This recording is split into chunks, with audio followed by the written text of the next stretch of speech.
Olá, queridos, graça e paz, tudo bem? Que bom ter você aqui, muito bom te encontrar aqui de novo. O assunto de hoje ele é sério e é relativamente polêmico, né? Porque a gente vai falar de um assunto muito importante, porque a gente precisa saber o seguinte: como identificar se a pessoa ela é de Deus. Irmãos, é muito importante a gente saber disso, porque hoje, irmãos, o que tem de gente, né? Tem um ditado popular que diz assim: o que tem de gente vendendo gato por lebre não está no gibi. O que é isso, pastor? Tem gente, irmãos, que finge ser uma coisa e é outra. E existe um dom que a gente pode buscar, pedir, suplicar ao nosso Deus, que é o dom de discernir. A gente pode pedir ao Senhor para que a gente venha discernir as coisas. Mas tem coisas, irmãos, que a gente começa a olhar pelo próprio texto sagrado, a gente começa a perceber como identificar algumas coisas. Então é muito importante você saber quem é de Deus e quem não é, quem é bom e quem é ruim. É importante você saber, e a gente vai estar passando esse tipo de mensagem aqui hoje. A intenção hoje é abrir a sua mente, abrir o seu entendimento para que você possa conhecer e identificar. Irmãos, cuidado, porque tem um ditado popular também que diz assim: nem tudo que reluz é ouro. A palavra de Deus ela vai dizer outra coisa, que nem todo que são Israel são israelita. Então a gente tem que ter muito cuidado em todo e em qualquer lugar.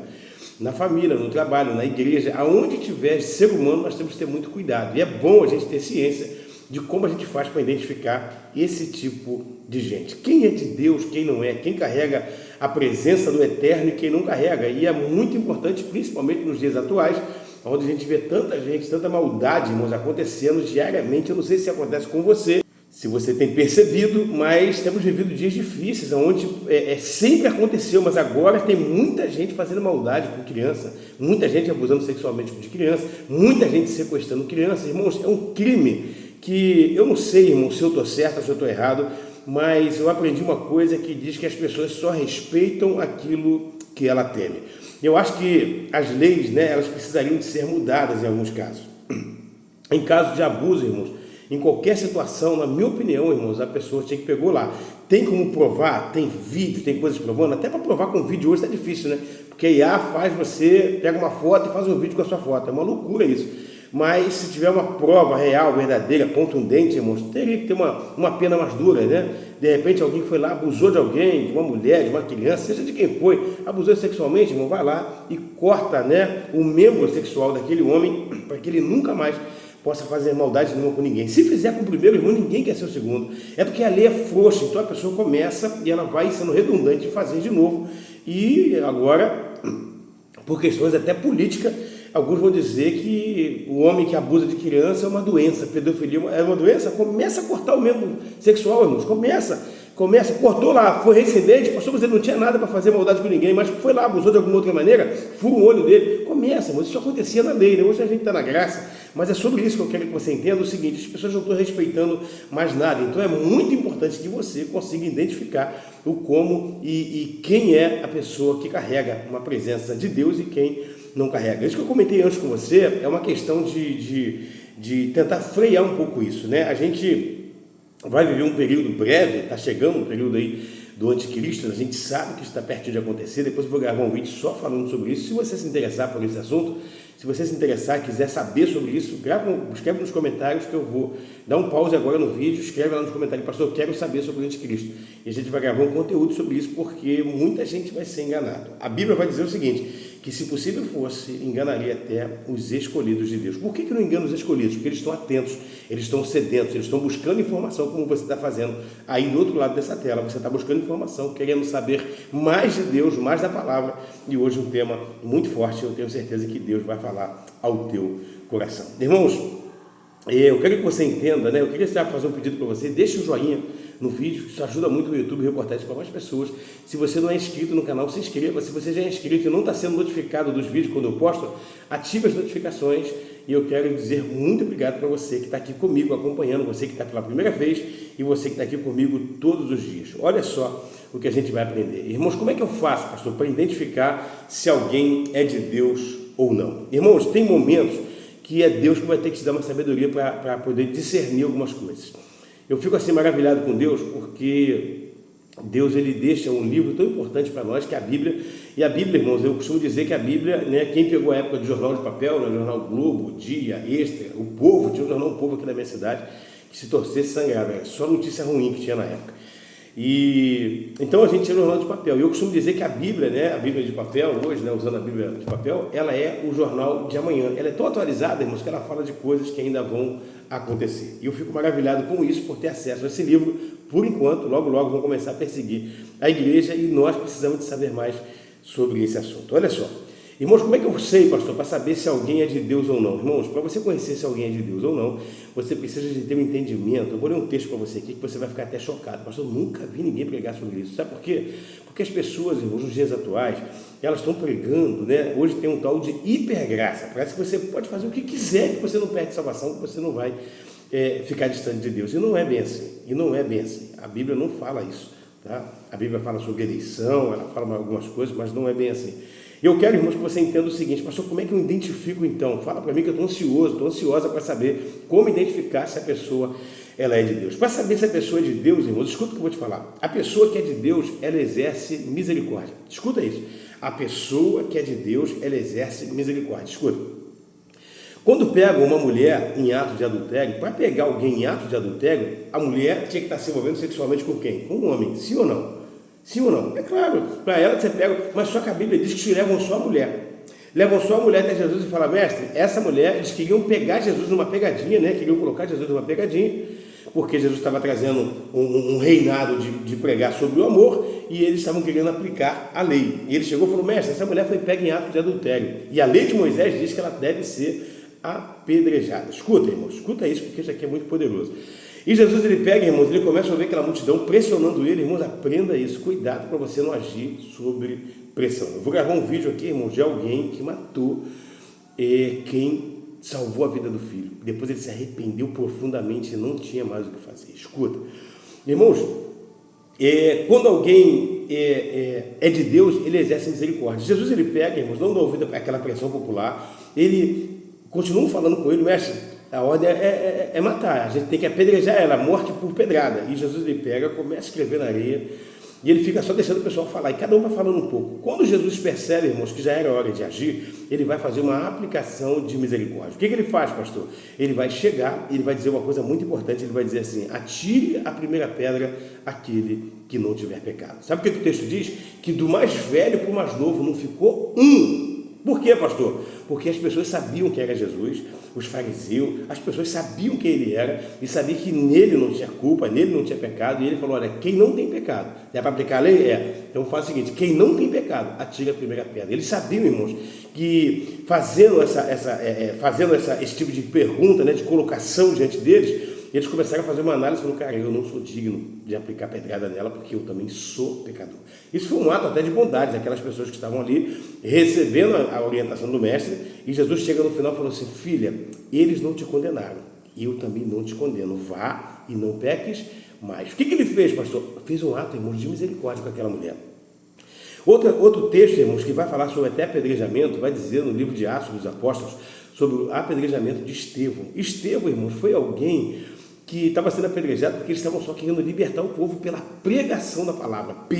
Estevão queria conscientizar o povo dizendo o seguinte: esse que vocês mataram é o Messias.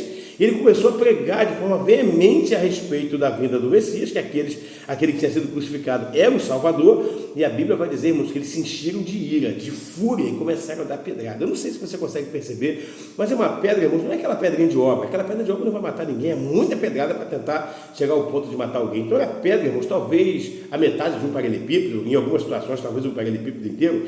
Imagina uma pedra pesada, irmãos, que ele bate no crânio, afunda o crânio, começa a sangrar, vai batendo aqui, ele protege aqui, bate no braço. Imagina, irmãos, uma pedrada a ponto de bater né, que geralmente a pessoa protege a cabeça, mas aquele vai batendo no tórax, em algumas regiões, até provocar a morte. Eu queria que você pensasse nisso. Estevão, irmãos, quando ele estava sendo apedrejado, o texto vai dizer para nós que Estevão, ele faz uma aplicação de misericórdia, porque ele estava cheio de Deus. Irmãos, é muito importante você entender que quando alguém esbarra em você, o que transborda de dentro de você é o que você está cheio. Então o Estevão era para estar cheio de ira. Eu não sei você, às vezes eu levo uma fechada no trânsito, né?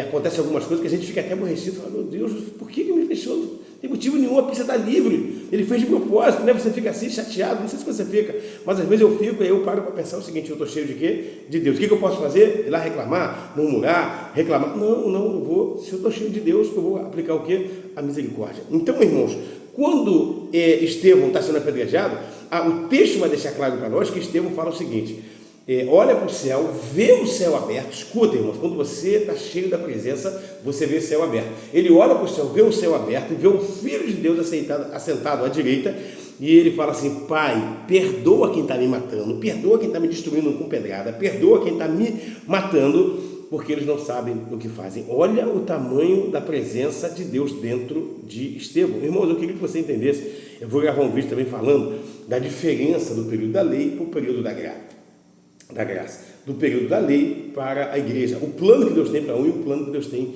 para outro. É um plano diferente, irmãos. Isso é muito importante você tomar ciência disso. Então a gente começa a perceber, irmãos, que o próprio Cristo, quando estava sendo crucificado, ele estava lá no madeiro, por mim e por você, para pagar o preço do meu pecado e do seu pecado. Quando ele estava lá, ele fala: Pai, perdoa-os, porque eles também não sabem o que fazem. Então ele aplicou misericórdia, porque ele estava cheio da presença de Deus. Só que a Bíblia, irmãos, o texto que eu vou ler com você aqui, ninguém prega, ninguém fala sobre isso, e é muito importante que você conheça. Olha só, porque às vezes é muito fácil a gente ter uma sentença pronta para a vida do outro. A gente tem muito fácil uma sentença dura para a família do outro, para o filho do outro, não é assim? Só que olha o que o texto vai dizer. Deuteronômio, capítulo 21, verso 18 até o 21. Olha só. Tem um título na minha tradução, vou ler na versão King James, que diz assim: Como agir com o filho pervertido? Então a ordem aqui, a orientação aqui, a lei aqui, tá? Isso é lei, não é período da graça, tá? Que isso fique claro. Vai dizer assim: se alguém tiver filho rebelde, costumais indócil, né? Alguém que não consegue ser adocicado, alguém que não consegue ser manso, que não aprende a obedecer o pai e a mãe e não dá ouvido aos bons conselhos, mesmo quando corrigem e disciplinam, o pai e a mãe então conduzirão até os anciãos e os líderes da sua comunidade à porta da cidade e denunciarão as autoridades da cidade. Este filho é por demais teimoso, rebelde e não lhes obedece, é devasso e vive embriagado. Escuta, em verso 21. Então, diante desse depoimento, todos os homens da cidade apedrejarão até a morte. Assim, portanto, eliminará o mal do meio do povo e todo Israel ficará sabendo do que ocorreu e ficará temeroso. Qual era a ordem aqui? Do pai identificar quando o filho não era um filho bom, era teimoso, desobediente, ruaceiro, bagunceiro. Imagina isso hoje, irmãos. Aí o que ele faz?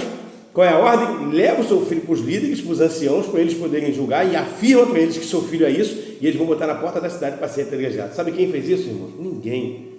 Sabe por quê? Porque eu tenho a sentença certinha para o filho do outro. Eu tenho a sentença certinha para o marido do outro, para a esposa do outro, para o patrão do outro, para o funcionário. Eu tenho pronto, irmãos. É fácil de julgar e dar uma sentença para outra pessoa. Porém, quando nós vamos julgar os da nossa casa, principalmente os filhos, né? Porque um pai e uma mãe na condição natural, ele quer cuidar e guardar do filho. Tem filhos, né? A gente vê isso, né? Tem filhos que fazem arruaça, matam gente, entram na vida do crime, destroem uma cidade, mata muita gente com requinte de crueldade, não mostra arrependimento, e quando o filho vai preso ou quando o filho morre, sabe quem está lá chorando no caixão? Geralmente o pai e a mãe, mais a mãe ainda do que o pai. Então, por que você está comentando isso, pastor? Porque às vezes, irmãos, a gente quer ter, né? A gente quer ser alguém cheio de Deus, mas a gente não é misericordioso. Então, isso é muito sério. É importante você entender que se você não for alguém misericordioso, irmãos, não adianta você querer dizer que você está cheio da presença, porque para estar cheio da presença, você precisa aplicar o ato de misericórdia. Quem foi, pastor, que aplicou o ato de misericórdia? O próprio Deus. Lá no Éden, quando nós pecamos com Adão e Eva, pastor, eu pequei com Adão e Eva, eu não, claro que pecamos. Se você sabia que não era para fazer uma coisa e já fez, você pecou. Se você fez o que não devia fazer, você já pecou. E se você pecou, irmãos, você, se estivesse no Éden, faria a mesma coisa. Então para de história, de achar que eles fizeram, a culpa deles, a gente está vivendo isso, porque às vezes eu e você sabemos que não podemos fazer e ainda assim fazemos. Paulo, ele vai dizer o seguinte, pastor, eu não, Paulo, o apóstolo Paulo, o maior autor do Novo Testamento, ele vai dizer: o bem que eu quero fazer, esse eu não faço, mas o mal que eu não quero, esse eu faço. Então você vai dizer que está melhor do que Paulo? É impossível. Irmão, escuta o que eu vou te falar. Então, quando a gente lê esse texto, irmãos, qual é a ordem? Qual é a ordem? Faça com o filho. Quem faz, irmão, com o filho? Eu vou te contar o último caso aqui, real, que eu escutei uma vez. Tinha uma moça, ela tinha filhos, e ela sempre foi da igreja. E as filhas dos outros, quando engravidavam, né, ela sempre falava: meu Deus, olha isso, né, e começava a usar, às vezes, uma palavra que não deveria ser usada para falar da filha dos outros. A gente não sabe a realidade, o que está acontecendo, e quem somos nós para poder falar da vida de alguém? E, irmãos, aconteceu vários filhos de pessoas lá engravidaram, várias filhas, né, engravidaram, muito novas, fora do casamento, e acabaram engravidando. E o que acontecia? Ela sempre tinha uma resposta firme para poder falar. E olha, começava, eu não quero nem repetir as palavras que eram usadas na época. Só que, passou um tempo, irmãos, o que aconteceu? A filha dela também apareceu grávida. De quem? Ninguém sabia até o momento, depois foi revelado. E ela apareceu grávida de um namorado que ninguém sabia nem que ela estava namorando. E o que aconteceu? Ela chega e enche a boca. Não, a gente está vivendo uma outra época. Hoje isso é uma coisa normal, né? Hoje essas coisas... Então, irmãos, a misericórdia que ela não teve com a filha dos outros, ela queria ter com a dela. E o filho chegou e falou assim, mãe, engraçado, quando a senhora estava falando do filho dos outros, era errado, é isso. Agora, quando é a sua filha, o filho falou. Então, o filho fez o quê? Aplicou esse texto aqui para a mãe e falou, mãe, quando é filho dos outros, você tem peso para colocar, né? É pesado, é sem vergonha, é desonesto, enfim. E quando é a sua filha, você fala, não, a gente está numa outra época. Foi a mesma época, irmãos, a mesma época. A mesma época. Então, cuidado para saber se alguém é de Deus ou não, é alguém que aplica misericórdia. Fique atento a isso, porque os sinais estão a todo momento. Os sinais, você vai ver sinal com pessoas a todo momento. Tenha muito cuidado com isso, que Deus possa abençoar você, tua casa e tua família. Eu quero fazer uma breve oração com você e eu quero que, se você tiver pedido de oração, escreva nos comentários, eu estarei orando por você para a glória de Deus. Amém? Feche seus olhos, curva sua cabeça e vamos falar com Deus. Soberano Deus e eterno Pai, Pai amado e querido, aqui estamos, ó Pai, diante de Ti, Pai, da Tua presença. Eu peço, meu Pai, que o Senhor toque, ó Pai, no coração de cada um que está aqui do outro lado, Senhor, recebendo, se alimentando e se enchendo, meu Pai, do conhecimento da Tua palavra. Pai amado e querido, quantas das vezes, meu Pai, a gente é tão rígido, ó Deus, para cuidar da vida do outro, para poder dar sentença para o outro. A gente é tão rígido, ó Pai, quando alguém vai punir alguém que não é da nossa família, Senhor, mas quando é um dos nossos, meu Pai, a gente fica, meu Deus, como é que vai ser isso? Então, para que nós possamos, em nome de Jesus, olhar para a Tua palavra, Senhor, e viver a Tua palavra. Pai, hoje eu ia falar sobre Romanos 12:2. Romanos 12:2 fala sobre a metanoia, a mudança de mente, Senhor. E a tua igreja, meu Pai, grande parte dela não acontece uma transformação mental, Pai, na vida de homens e de mulheres, lendo, meditando, fazendo parte da igreja, Senhor, da tua palavra. E que nós possamos, ó Pai, viver para essa metanoia, para a honra e para a glória do teu nome. É o que eu oro, abençoando os teus servos, em nome do Pai, do Filho e do Espírito Santo de Deus. Você que ora, crê e concorda, diga amém e graças a Deus. Deus abençoe você. Obrigado por ficar até aqui. Não esquece de deixar o seu comentário, o que você achou, se você conhece alguém que gosta de receber misericórdia, mas na verdade ele nunca quer aplicar misericórdia para as pessoas.